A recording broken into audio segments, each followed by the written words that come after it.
Good afternoon. It's Wednesday, May 6th, and time for a reflection. I want to take you back to 1979. In November of that year, Iranian students overran the U.S. Embassy in Tehran. And ABC began a nightly half-hour news type show to tell us what was happening at that embassy. I watched Ted Koppel for a couple of days as he told us that the students who had overrun, one of their goals was to have President Carter send the Shah back to Iran to face trial.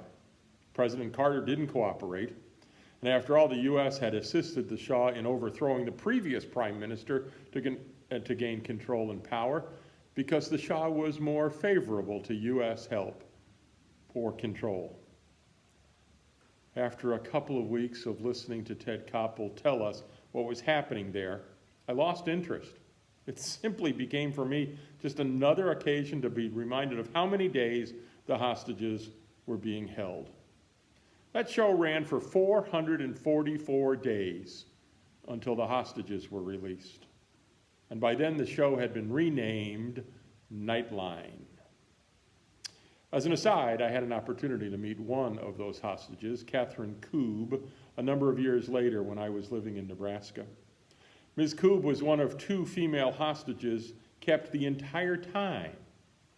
And she shared with us how her confirmation learning and the Bible verses that she was forced to memorize, her words, came back to her while in captivity.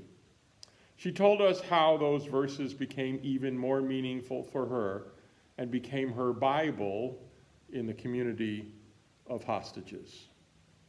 444 days. That's 1 year, 2 months, and 16 days. A long time to be held captive in Iran. A long time to be held captive as folks watch the late night show counting down the days, watching and hoping for some positive news. When I began these daily reflections, I did wonder how long we would be in suspend mode. Italy was just beginning the phase of the pandemic. China was still in the stay-at-home orders. The end didn't seem to be in sight. But please, not 444 days, God. Now I am indeed wondering how much longer. Or in the words of my younger brother during our summer vacation trips, are we there yet? How much longer till we get there? When can we set up camp and get into the pool or the river or the lake or whatever? He always wanted to know the time schedule. So do I. So how are you feeling now? By my count, we're 50 days into the Shepherd of the Hills Lutheran Church suspension. Some of you began suspended life 3 days earlier. Isn't that an interesting statement for church people to say? So you've had a head start on the count.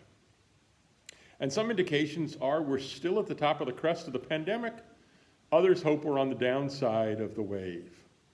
I guess that depends on how well you surf the numbers or the internet or hope for something good. Does it mean I've got another 13 months of posting a daily reflection? Will we be held hostage to the pandemic for that long? I've been told that some businesses have been given permission to resume operations with new regulations this week. Curbside pickup will be the norm for retail business. But how can I decide which belt, which pair of pants I really want if I can't at least look at them and touch them and imagine? But I'm not really all that worried about my hair growing much longer. If it does, it does. And frankly, I don't color it, so who cares? Other people, however, have a different opinion and a different need. I'm not looking for a tattoo, but I hear some folks are struggling at not being able to add more ink to their bodies. Does that mean now that I don't have to wait outside Home Depot until people leave the building before I can go in? If so, is there a special number of customers who can be in there? Is that more than 125? When it reaches that number, can we now have worship in the appliance section on Sunday mornings at 9:30 a.m.? Just wondering. Changes are coming to the way we interact, and changes will be coming to the format of our worship life as well, I'm sure. Changes we can and will live with. I floated yesterday the idea that we might continue to broadcast our worship service or services after we're able to gather, and 5 people have let me know that's a good idea. Glad you like it. For me, it's one of those deep questions to reflect upon before I finally understand where I'm going. For some of you, the need to open is strong. You need and want that return. I'll be honest. I need some of life to return to what it was before. I do miss my baseball and European football. However, I'm also worried about what lurks around the corner. I just know that I'd rather not be forced to continue these reflections for another 394 days. But I will have something for you tomorrow, and probably the rest of the month as well, as we continue to wait, patiently wait, for the return of worship life as we sort of knew it before.